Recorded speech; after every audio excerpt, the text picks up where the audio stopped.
Samantala, nagbigay naman ng paalala ang pamahalaan sa lahat ng mga Pinoy tuwing nananalasa ang bagyo sa bansa. Alamin natin ang mga dapat gawin sa panahon ng tag-ulan mula sa ulat ni Maan Primero. Mahigit sa 20 bagyo ang bumibisita sa ating bansa taon-taon. At sa tuwing ganitong panahon, hindi na iiwasan ang madalas na pagbaha sa iba't ibang bahagi ng bansa, lalo na sa Metro Manila.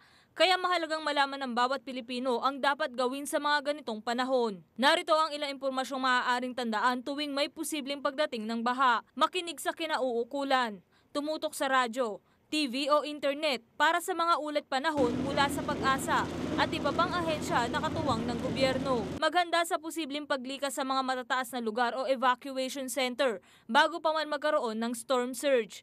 Maging mahinahon, maghanda at magdala ng mga gamit tulad ng damit, pagkain at inumin, first aid kit, flashlight at radyong de baterya. Lumikas sa mataas na lugar. Lumayo ng di bababa sa 500 metro mula sa patag na baybayin kung direktang dadaan ang bagyo na magdudulot ng storm surge sa inyong komunidad. Bago lumikas, suriin ang bahay at kumpunihin ang mahihinang bahagi nito.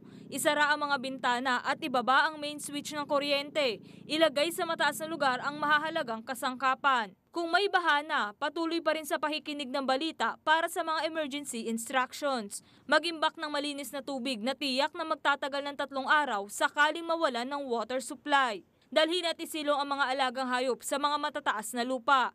Kung kinakailangan lumikas, gawin ito agad ng mahinahon bago malubog sa tubig baha.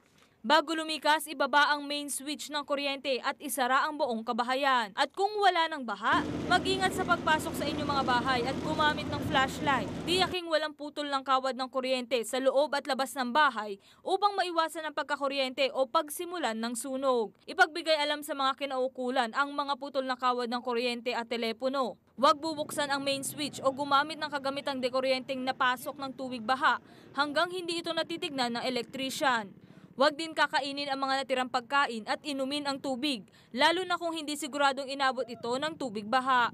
Ikonsulta sa doktor ang kalusugan kung kinakailangan at iwasang pumunta at huwag makisuyo sa lugar ng sakuna nang hindi makasagabal sa rescue and emergency operations. Samantala, para naman sa mga tanong at dagdag na impormasyon, tumawag lang sa hotline ng National Disaster Risk Reduction and Management Council o NDRRMC, Metropolitan Manila Development Authority o MMDA at sa Pag-asa. Ako po ang inyong kaibigan, Maan Primero para sa Newsline.